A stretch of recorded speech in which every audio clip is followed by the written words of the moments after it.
Buenas noches, es viernes 17 de junio de 2016. Nos acompaña usted en Conexiones con William Meléndez. Estamos transmitiendo en vivo desde la ciudad capital, San Salvador. Un saludo especial a quienes nos acompañan a través de la señal abierta Canal 23 en la zona oriental del país, también a quienes están con nosotros a través de cable de Tigo y Claro. Un abrazo fraterno. Nos acompañan también nuestros televidentes en el www.tvocanal23.com y que son las opciones de participación que tienen también en nuestro Twitter, wmeléndez19. Hoy es el Día del Padre y desde luego felicitar a cada uno de ustedes, especialmente a los padres responsables, porque sabemos de todo. Entonces, sobre todo a los padres responsables, incluso aquellos padres que la hacen también de mamá, que los hay en el país. Felicidades, felicidades a todos y queremos también felicitar desde luego a nuestros invitados acá en nuestros estudios, Ulises del Dios Guzmán, ex magistrado de Corte Suprema de Justicia, y Roberto Cañas, nuestros analistas acostumbrados de viernes. Con ellos hacemos prácticamente un balance, un análisis de los principales temas de coyuntura, los que han tenido entretenidos a los salvadoreños en las situaciones más difíciles y tal vez algunas positivas que ocurren durante la semana. Ulises, bienvenido, buenas noches. Un gusto. Buenas noches, un gusto, gracias por la invitación y por supuesto también felicidades a todos los padres y madres. Claro, Roberto, bienvenido. Gracias, igualmente un saludo a todos los que hoy han disfrutado de este día como padres de familia. Es uno de los aspectos de la vida más extraordinarios que pueden existir, el dar la posibilidad de educar a alguien y hacerlo un buen o una buena ciudadana. Qué bueno estar con Ulises del Dios Guzmán y gracias a ti, William, por invitarnos a compartir qué pasó en esta semana aquí en Conexiones. Bueno, perfecto, señores. Comenzamos con un tema que ha tenido mucha fuerza, ¿no? A mitad de la semana prácticamente declaraciones de la embajadora de los Estados Unidos en nuestro país, la nueva embajadora para ser más precisos. Ha dado declaraciones en el pasado, declaraciones cortas, mensajes en Twitter, en Facebook, etcétera, pero no como las que dio esta semana a mitad de la semana, ¿no? Y se refirió concretamente, la tenemos acá en pantalla, donde Jean Elizabeth Mains dijo: ¿por qué algunas personas no quieren combatir la corrupción? Lo planteó a modo de pregunta. Inmediatamente se respondió: porque son corruptos, es cuestión de sentido común. Ulises, ¿qué significa esto? Bueno, en buen sentido sería, digamos, preocupación por parte de los Estados Unidos, manifestado a través de la señora embajadora. Probablemente también están observando que el país está, digamos, plagado de corrupción y creen que la corrupción naturalmente es un gran mal que nos impide salir de la pobreza, de la desgracia en que nos encontramos y que probablemente también la misma corrupción es fuente de otros tipos de delincuencia.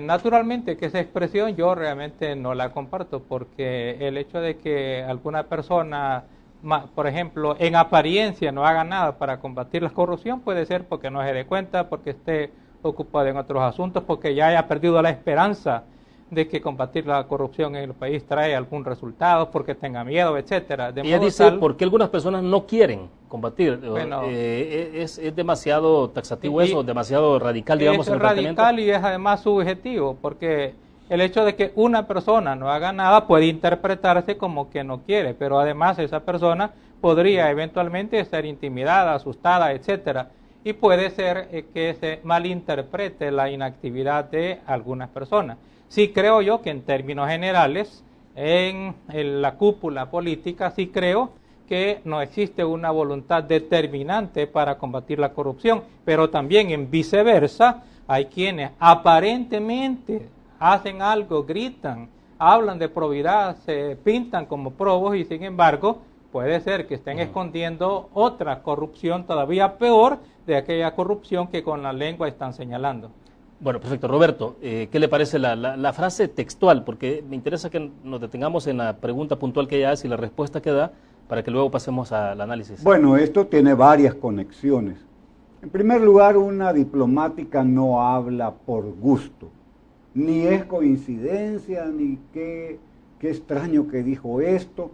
Cuando una persona que tiene una representación con un peso en la situación nacional hace aseveraciones como estas, no las hace, mira qué casualidad, es pura coincidencia. No, ahí hay detrás la conexión con la ayuda norteamericana para el el Triángulo Norte. Es decir, hay que entender de que una de las condicionantes que el gobierno de los Estados Unidos, especialmente el Congreso, le ha planteado a estos países del Triángulo Norte es que combatan la corrupción. O sea, 750 millones de dólares que estarán por ahí, pero que no se van a ir a tomar así por así, o sea... Sí, primero no son... Y ahí es el tema, Roberto, y luego Ulises, quiero escuchar la opinión suya. Estamos haciendo la plana en el tema de institucionalidad, es decir, que la institucionalidad funcione para combatir la corrupción. ¿Lo está haciendo Guatemala, lo está haciendo Honduras, lo está haciendo El Salvador? A ver, varias cosas. En primer lugar, los 750 no son solo para El Salvador, son para Correcto. el Triángulo Norte. Correcto. Número dos, tiene, además de del condicionante de la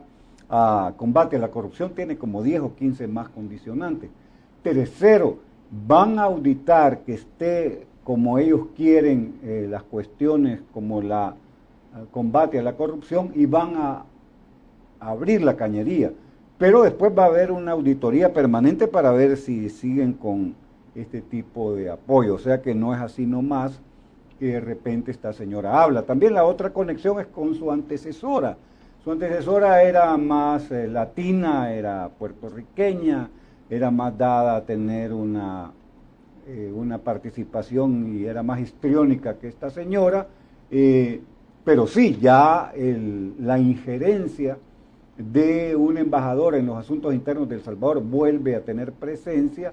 Y el otro tema que tiene conexión, esto está conectado con el Foro de Sao Paulo, porque hay declaraciones de Medardo en relación al papel de Estados Unidos en América Latina, y entonces otra vez no es coincidencia que en el mismo momento exista una declaración de la señora, que al final de cuentas hay que entender que la política de El Salvador se hace en el espacio de control de zona de seguridad nacional de los Estados Unidos. Bueno, de hecho siempre se ha planteado que la embajadora, digamos, en términos de infraestructura, pero también de las figuras que siempre han estado en este país representando a Estados Unidos, digamos, han tenido un alto nivel. De hecho, si ustedes revisan el perfil, el currículum de las ex embajadoras o ex embajadores, han terminado recalando en altos puestos a nivel mundial, ¿no? En Europa, los Balcanes, etcétera, etcétera. Ulises, estamos haciendo la plana, es decir, hay aquí un campanazo bastante directo, porque me parece que en términos de los comparativos entre las ex embajadoras y la actual, tengo la impresión de que es un poco más de carácter, ¿no? de actitudes, pero en el fondo la política exterior norteamericana es una sola, ¿no? Incluso muchos dicen de que no hay mayores distancias o diferencias entre demócratas y republicanos, salvando algunas excepciones, desde luego. Bueno, los Estados Unidos en general, independientemente del partido que sea, sí está interesado en que países como los nuestros, particularmente El Salvador, combata la corrupción. Pero eso de combatir la corrupción es porque evidentemente creen que si hay corrupción, si no, no habría tanto interés. Y en ese punto en particular de la corrupción tienen un proyecto específico, una institucionalidad específica, y es el de la creación de una CICIES en El Salvador. Tan importante es el tema que por el otro lado, como un contestatario, aparece también como uno de los puntos en el Foro de Sao Paulo, a discutir sobre la posibilidad probablemente de la existencia de una CICIES. Y es el espaldarazo, ¿no?, que está viendo de parte del FMLN a través de Sao Paulo a el gobierno de Brasil, a la presidenta. Que está ahí también, Rousseff, tanto a la presidenta, que actualmente está en la dificultad, como al anterior presidente Lula da Silva. Porque también, de conformidad con las informaciones, al menos lo que vemos, es que tanto el anterior presidente como la actual están de algún modo contaminados con temas de corrupción.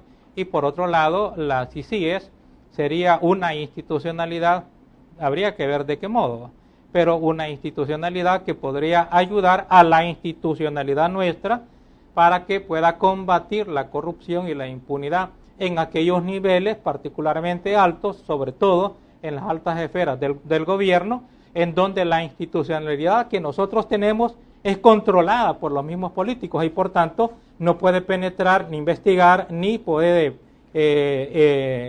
procesar a ciertos niveles de corrupción que mantienen ahí hermetismo en las cúpulas de las esferas de los políticos.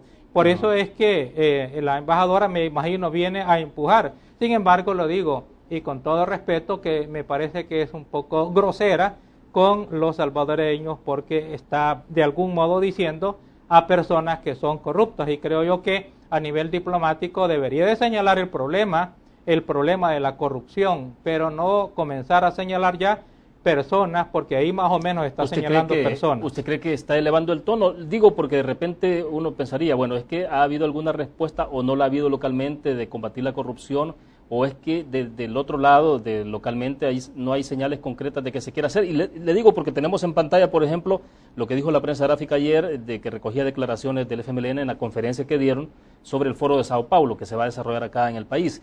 El Foro de Sao Paulo defenderá a los gobiernos de Rousseff y Maduro, y dice textualmente Nardo González: el FMLN va a presentar al foro la iniciativa de solidarizarnos con la presidenta Dilma Rousseff y también con Venezuela. Es decir, obviamente que hay ahí un tema de fondo que tiene que ver con cuestionamiento hacia la transparencia, el fondo del manejo de los recursos, tiene que ver, y tiene que ver con corrupción, pero es diferente que un particular, un ciudadano particular. Por ejemplo, yo, para ser claro, a mí me parece que hay vinculaciones de corrupción con los presidentes, con la presidenta y con el presidente anterior de Brasil, así como también me parece que es evidente la corrupción de tanto del presidente anterior ya difunto como actualmente de Maduro. Y esa solidaridad con esas personas que están manchadas tan claramente de corrupción, me parece también que no dice mucho a favor del combate de la corrupción o del ánimo de ir en contra de la corrupción por parte del frente.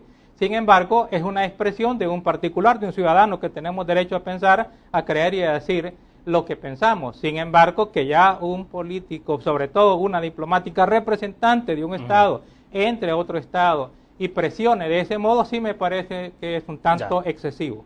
Ahora, ya que hemos hecho la conexión justamente entre un acontecimiento, las declaraciones de la embajadora Roberto, con este acontecimiento del Foro Sao Paulo, al final de cuentas, ¿cuál es el mensaje que internamente se puede traducir?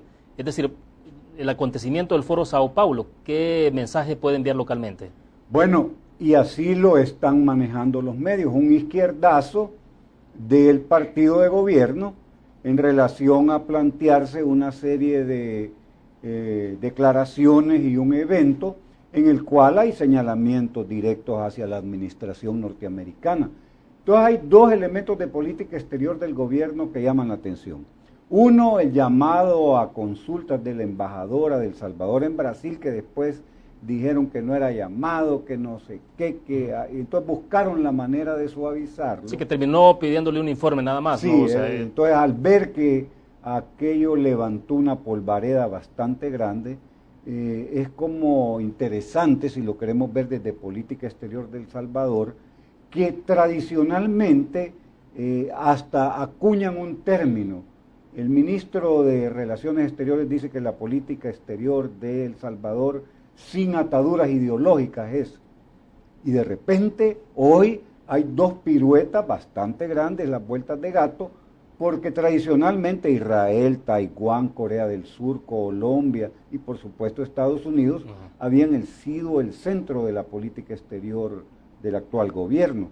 Ahora sucede que envían un mensaje fuerte al gobierno nuevo del Brasil y hoy hacen esta actividad que no le resulta graciosa a los Estados Unidos. Sin duda no es muy simpática al interés de la Casa Blanca, de la administración norteamericana. Y lo hacen aquí esto es como una especie de afrenta. De alguna manera ¿Usted lo lee de esa manera? De alguna manera es decir, nosotros lo vamos a hacer, aunque sabemos que lo estamos haciendo en el espacio natural de presencia norteamericana, en la zona de seguridad nacional, en la frontera sur con Estados Unidos. Entonces, nada que se haga en política, ni en política exterior, no puede decir uno, hago un acto de política y no tiene consecuencias. Todo tiene riesgos, consecuencias, todo tiene mensajes. Entonces, ahora parecería ser que el mensaje del gobierno o del partido de gobierno es, de todas maneras, aunque sabemos que vivimos en el espacio natural de la política de la administración norteamericana, lo vamos a hacer, porque eso tiene un espaldarazo del gobierno, Ulises, sin duda. Yo creo que sí, y he de decir que en realidad, como salvadoreños que son la gente del frente, pues tiene derecho a hacer el tipo de eventos de naturaleza internacional que le parezca y de defender al que ellos crean, porque ya las consecuencias políticas serán otras. En eso sí yo defiendo a la gente del frente, porque no solamente defiendo a la gente o al partido, sino que defiendo el principio de la voluntad, la libertad que debe tener todo salvadoreño de que en su propia tierra realice los eventos, las vinculaciones. Y evidentemente no es ilegal, ¿no? O sea, que realmente le parezca, eso independientemente. Claro. Por eso es que nos hemos detenido más países... en la parte de la lectura política del acontecimiento y del mensaje, la circunstancia, el contexto. En el eslogan que manejamos en Conexiones es porque nada es producto de la casualidad.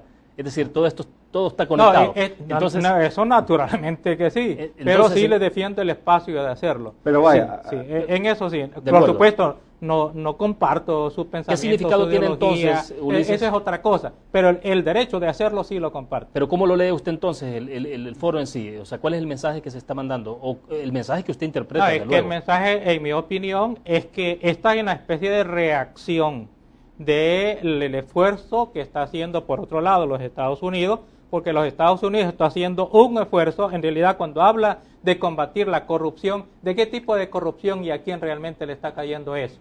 Pues naturalmente a los que están gobernando y a los que están gobernando en la parte más elevada y con mayores posibilidades, los que manejan más dinero, de modo tal que indirectamente es un mensaje de corrupción, de existencia de corrupción en los niveles del Ejecutivo. Ahora, por eso digo yo que ese problema de la corrupción debe de manejarse objetivamente, no subjetivamente, de parte de los diplomáticos extranjeros, porque nosotros los salvadoreños podríamos hacernos las imputaciones directas y sobre todo los partidos políticos. Ya, hace 8 días que estábamos conversando aquí mismo, ¿no? Hablábamos de la CICIG, Guatemala, El Salvador necesita una CICIES, el tema siempre está presente, es decir, más allá de que nos guste o no nos guste, el tema está ahí. Y esto es una presión. Claro, o sea, las expresiones de la embajada es también una presión. No lo ha dicho directamente, más el diario lo llevó a esa idea de que quizás atrás de esto esté eso. Es correcto. O sea, pero no es viable, ya lo hemos hablado aquí. El único elemento que haría cambiar una decisión gubernamental de solicitarle al organismo de Naciones Unidas que instale una comisión como la guatemalteca es que sea tal la presión norteamericana y condicione totalmente la ayuda del Fomilenio 2, del plan Alianza para la Prosperidad, y entonces sí, producto de esa presión, se vea obligado el gobierno a decir, vaya, pues todavía no lo veo yo tan cerca. Ahora vuelvo al foro de Sao Paulo. Creo que de alguna manera hay un sobredimensionamiento del manejo de medios del foro. ¿Por qué lo voy a decir así? Yo no he visto todavía el nivel de los asistentes. Sugirió el FMLN que iba a venir Lula, ese es primer nivel. Vamos a ver de Venezuela, del Partido Socialista Unificado de Venezuela, quién viene del Ecuador, quién viene de Bolivia. El nivel de asistencia, la representatividad que tenga, eso le va a darle importancia. Los temas también, pero si el nivel es bajo, diría yo que está sobredimensionado bueno, pero Roberto, tratamiento mediático. Pero Roberto, pero ya ha habido declaraciones y son las que estamos leyendo, claro. O sea, las ha asumido el coordinador general del FMLN como tal, es decir, es como echarle la culpa al mensajero, ¿no? No, pero es que tú sabes igual y mejor que yo que un acontecimiento puede estar en la primera página, en la 5, en la 15, en la 100 o no aparecer. Esto aparece, a ver, en la página 26, digamos que tampoco está en las 3 primeras páginas, pero sí gana espacio en los medios, la cobertura es casi toda la página, y va a tener en tanto en cuanto que se quiera hacer ver que el partido de gobierno quiere como jugar su propia carta internacional izquierdosa, después de que ha tenido más bien un juego bipolar, de que ha estado muy conservador en su política exterior y hoy está dando estos izquierdazos. Pues. Pero ese tipo de apoyo para cerrar el cemento, Ulises, es inconveniente porque, en primer lugar, realmente lo que se está haciendo en Brasil es un procedimiento constitucional que, independientemente de lo que resulte en realidad, no es ni tiene nada que ver con golpe de Estado. Y con relación a Venezuela, sí creo yo que eso va a tener su desenlace de una salida casi inevitable del presidente Maduro, y eso va a hacerlos quedar muy mal. Ahí Bueno, sí yo no comparto porque los elementos de sostenimiento del régimen venezolano son las Fuerzas Armadas de Venezuela. En el momento de que ese apoyo lo pierda Maduro, ahí sí te digo yo, ese gobierno se cae y ese... es una especie de fortaleza y debilidad a la vez, o sea, porque Claro. depender de las Fuerzas Armadas Sí, es lo peor que le puede ocurrir a así un es. gobierno. Pero o sea, ese gobierno está sostenido en ese pilar Claro. principal. Tiene el otro que es un movimiento social que ha venido construyendo, pero no es tan, Pero no es suficiente. no es tan sólido. Sí, no, no el es suficiente para determinante mantener. es la Fuerza Armada. La Fuerza Armada, Exacto. pero la Fuerza Bien. Armada se ha venido resquebrajando y eso va en el mismo sentido. Claro, pues sí, pero es que si no hay que ver las experiencias de otros militares Sí. en el continente, ¿no? Vamos a ir a la pausa comercial. Cuando regresemos, justamente a la par de esta declaración de la embajadora de Estados Unidos que llama a combatir la corrupción, la prensa gráfica coloca un pequeño titular interesante, es una cuestión muy Relacionada. doméstica. Devuelven $5.235 que se gastó en bebidas embriagantes la Comisión Ejecutiva Portuaria Autónoma CEPA. Vamos a la pausa, regresamos con este tema.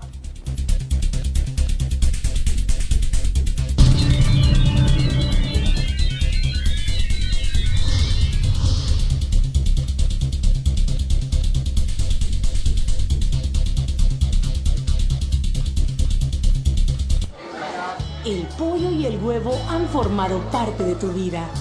A veces caliente, a veces frío, a veces visible, a veces invisible. El pollo y el huevo han estado siempre contigo. Son los alimentos de todos los días, los saludables, los que no pueden faltar en tu casa, porque te nutren y te dan fuerza. Aves, 60 años. Pollo y huevo todos los días.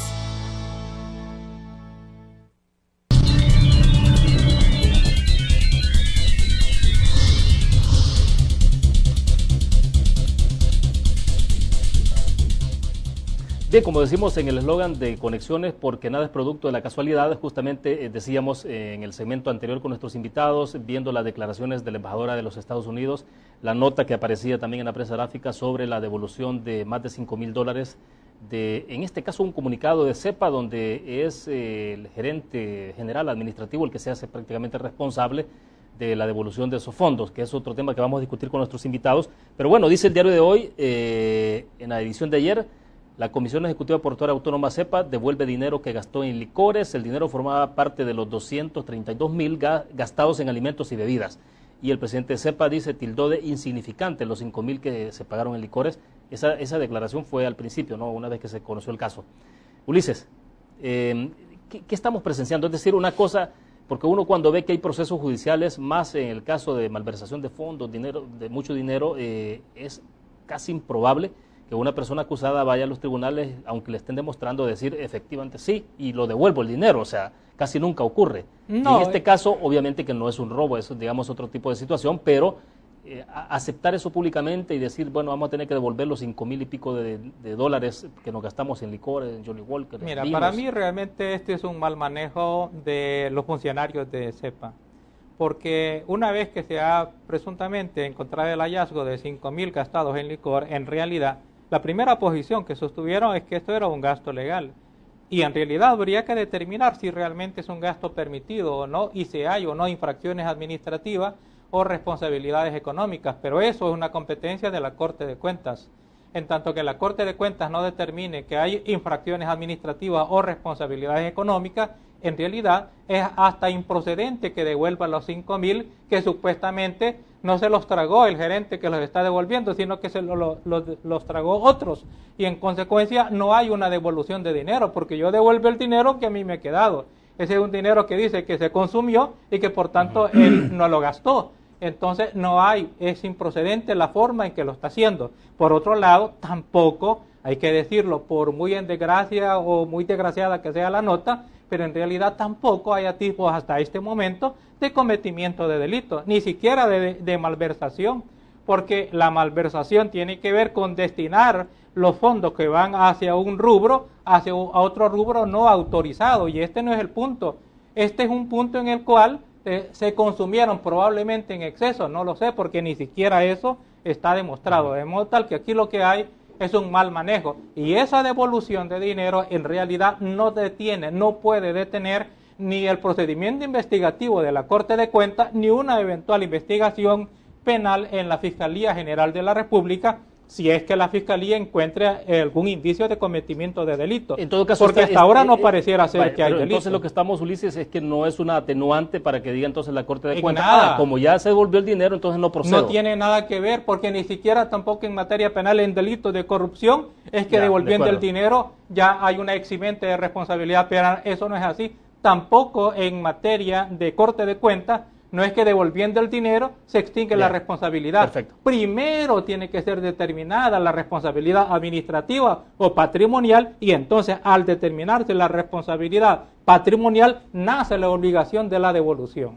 De acuerdo. Roberto, entonces... bueno, yo tengo ideas muy concretas en relación al manejo mediático del caso CEPA. Primero, no es de los principales problemas del país. Principales problemas del país son la seguridad y los problemas económicos. Es decir, aquí mientras exista un problema de delincuencia tan grave que no se reduce a los homicidios, son homicidios, extorsiones, narcotráfico, lavado de dólares, trata de personas, ese es el principal problema del país. Y el otro es que no hay un desarrollo económico, no hay apuestas estratégicas, no hay motores del desarrollo que se estén planteando que van a sacar adelante El Salvador, y venimos ahora a sobredimensionar con la madera. Cuando un editor decide que va en la madera, es lo más importante que pasa en el país. Y no es cierto que lo más importante que ha pasado esta semana en el país sea que un sujeto que es evidente, impresentable, no se sabe incluso de dónde salió la plata para devolverlo, porque si lo devolvió de su bolsillo, entonces, además de reconocer implícitamente de que hizo un gasto inadecuado, pues diríamos, vaya, pues lo sacó de su bolsillo, entonces no hay problema. Pero si lo sacó de la caja de CEPA, entonces estamos en más de lo peor, no más de lo mismo. Yo diría que el hecho fundamental de la semana es el informe del Programa de Naciones Unidas para el Desarrollo, que señala que casi 300.000 personas están amenazadas de volver a una situación de pobreza. Ahí sí estamos, y coincidió con el mismo día en que en este periódico matutino se decide que la madera sea un hecho que debe estar claro. Aquí, como somos los reyes de la página roja y lo judicial está en el centro de todo, lo de Apopa, lo del militar Benítez, hoy lo de CEPA, entonces parecería ser que en El Salvador lo único que sucede en la página 1, en la página 2, en la página 3 de los periódicos son temas o de presos, o de capturas, o de corrupción. Y la realidad de El Salvador en sus temas sustantivos no son esos. Y de hecho vamos a hablar más adelante, porque quiero compartir con ustedes una gráfica, lo retoman los periódicos este día, pero una gráfica del informe que publicó la Comisión Ejecutiva para América Latina, CEPAL, donde habla de la inversión extranjera directa, cuál es la posición que ocupa El Salvador a nivel centroamericano. Es un dato, digo, reiterativo, pero es revelador, ¿no? Y va en la línea de lo que usted dice, es decir, la situación de pobreza del país, la amenaza que tenemos, la producción de café prácticamente en caída libre.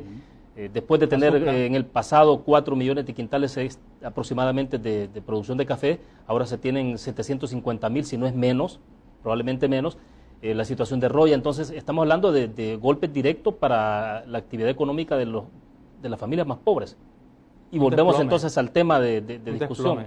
También pasó, solamente estaba comentando lo que tú decías, es un desplome en economía, tanto en la parte cafetalera como también en la parte cañera.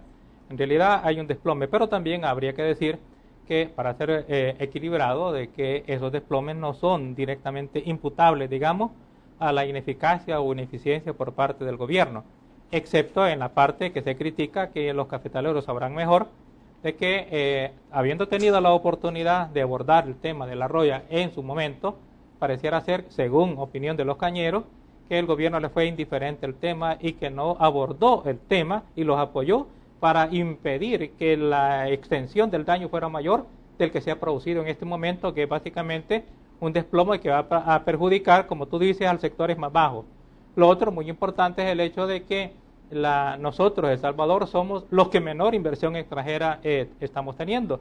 Pero realmente eso no es de sorprenderse, porque si nosotros miramos las condiciones que se necesitan para atraer la inversión extranjera y las condiciones en las cuales nosotros estamos, ocurre de que la delincuencia, la corrupción, son problemas que son sobresalientes, que no son solamente temas que nosotros estamos aquí comentando entre la frontera salvadoreña, sino que son temas que sobresalen al país. Bueno, nosotros estamos sobresalidos y se nos dice que el tema de la corrupción y el tema de la delincuencia, el tema de los homicidios, el tema de las pandillas, el tema de las extorsiones, son temas a nivel mundial. Y por tanto, eso, en lugar de atraer la inversión, la ahuyenta. Así es que no me extraña de que nosotros estemos tan mal en la parte de la inversión extranjera.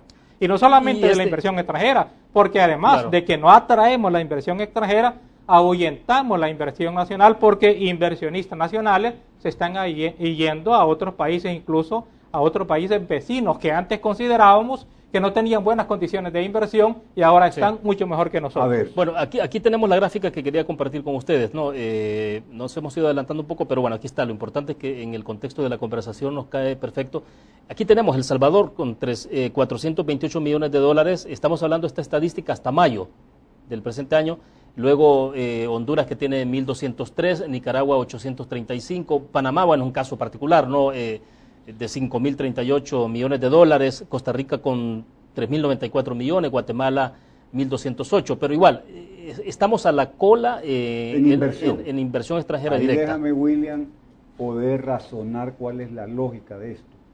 Porque se habla que... Perdone que lo interrumpa, Roberto, Sí, porque perdón. lo que me indican es que vamos a la pausa, ¿sí? Bueno, para que nos extendemos después del pequeño corte comercial y tenemos todo el tiempo para además conversar. me alegra que ya salimos del pantano de las capturas y los homicidios y de la corrupción y vamos a cosas que realmente cuentan. Ya salimos... por lo menos en la plática. En el momentito de la conversación. Vamos a una pequeña pausa. Regresamos con más.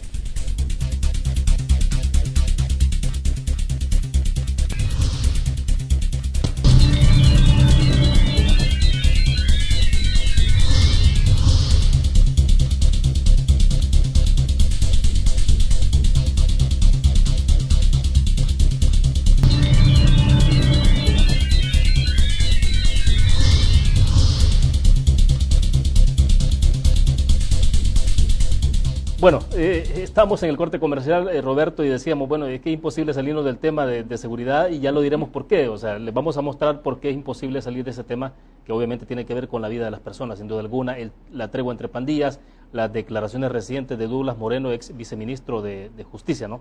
Que también creo yo que va a generar mucha repercusión. Ya lo vamos a conversar, pero bueno. Como no nos salimos, vamos a tener que regresar y estamos en el tema económico. A ver, pero es que también, como no hay casualidades en esto, ¿por qué levanta tanta polvareda? ¿Por qué hay tanto griterío mediático alrededor del tema de la tregua? Eso tiene un vínculo político electoral muy concreto. Lo vemos más adelante. Pero te digo porque como vamos a volver, ahí vamos a tocar de nuevo cuál es la intencionalidad que hay atrás. Veamos esto. Mira, Ulises del Dios dice que no hay inversión porque hay mucha inseguridad, porque hay muchas pandillas, porque hay mucha delincuencia.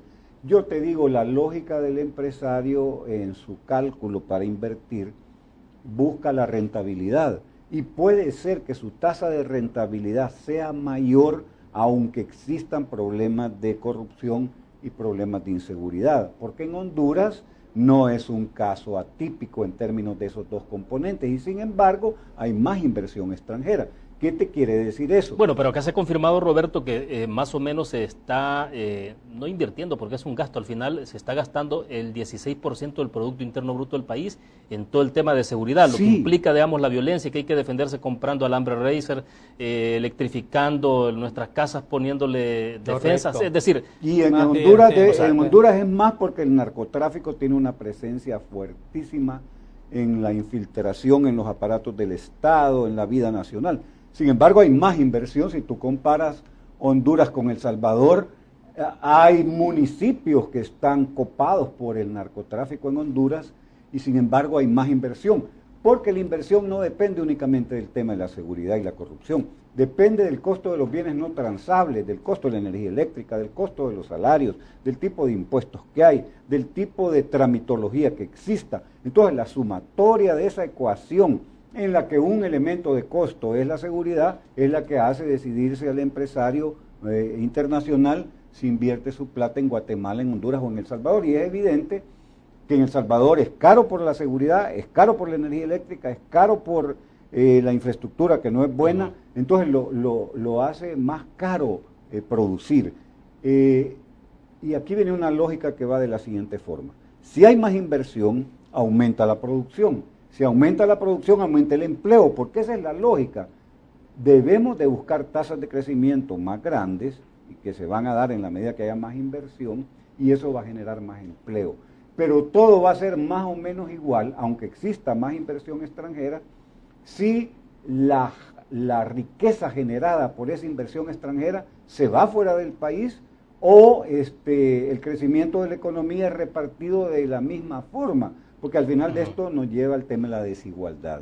Es decir, que crezca la economía es como que cumples una pizza y la pizza tiene un tamaño más grande, pero las porciones son en proporción más grande según el tipo de comensales que tenés, y siempre no se distribuye más equitativamente. Entonces ahora, yo diría que sí, es evidente que El Salvador tiene problemas ya de 15 años por lo menos, de una tasa de crecimiento baja, que no sube del 2 y al 2.9 se ha querido alguna vez llevar la tasa de crecimiento, y eso afecta la economía. Pero no es solo por la delincuencia, ni es solo por la corrupción. No hemos tocado el tema de lo que está implicando sostenidamente para el país en las últimas décadas del envío de las remesas, Ulises. Es decir, seguimos sosteniendo este país por la vía de las remesas. Un salvavidas. La remesa, sin la remesa, realmente El Salvador estaría desplomado.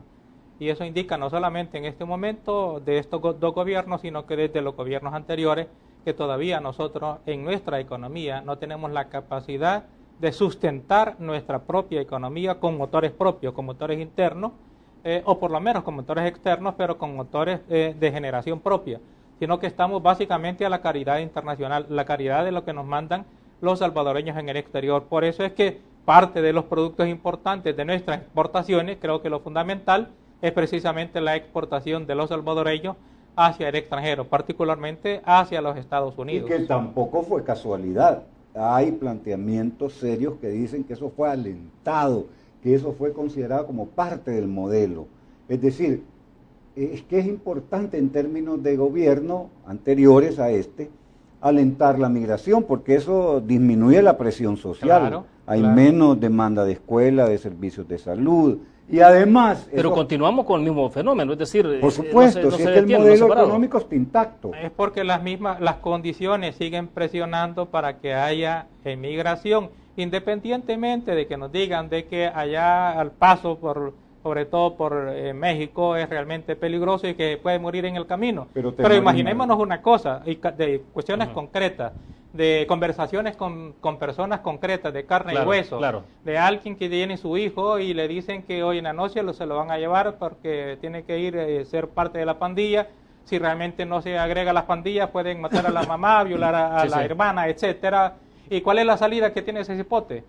Sin recursos algunos, y tenga tal vez la posibilidad de irse, aunque sea de jalón, para los Estados Unidos. Probablemente se muera, pero lo más seguro es que si se queda ahí, lo va a llevar se lo va a llevar la Mara, lo van a hacer marero, después va a ser enemigo del Estado, el mismo Estado que no lo pudo proteger, y va a terminar en la cárcel o en el hospital, o va a terminar las probabilidades más altas de que más del fracaso segura, las tiene más segura de morir y de vivir desgraciado es aquí en El Salvador, no yéndose para Estados Unidos, no yéndose para los Estados Unidos. Es que esa parte es como la figura cuestionada del coyote, ¿no? El traficante, o sea, cómo se ve esa figura en los caseríos. Es una figura contradictoria. Es controversial, ¿no? Sí. Porque cómo lo ven en los caseríos, en los pueblos donde esa persona está llevando. Es decir, como de alguien repente positivo casi que va a ayudar a sacar de la pobreza. Exactamente. Sí. Entonces, pero yo quiero decir una cosa, William.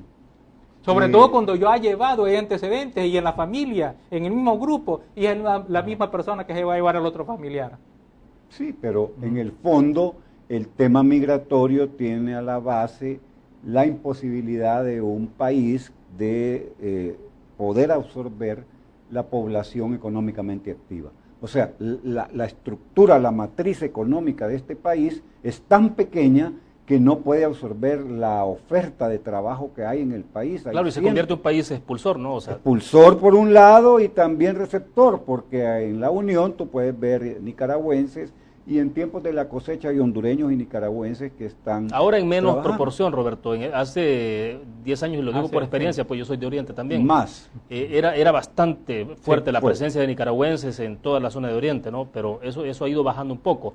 Pero claro, atraídos por los dólares también, va. Claro, pero a mí me gusta que estemos aliviados de no hablar de la tregua, porque a mí me gustaría que, y claro, no es culpa de los medios reflejan lo que es noticia. No es noticia en El Salvador que el gobierno diga, bueno, nuestros motores de desarrollo que van a impulsar el crecimiento de la economía son estos y estos. Puerto de la Unión. Mauricio Funes decía, O sea, el Puerto de la Unión, el pongámosle Fomilenio, motores al Puerto de la Unión, pero no pasa eso. no pasa hoy eso, por hoy, pero, o sea. pero tenía por lo menos en el discurso. Era una apuesta, aunque fracasó. Pero había.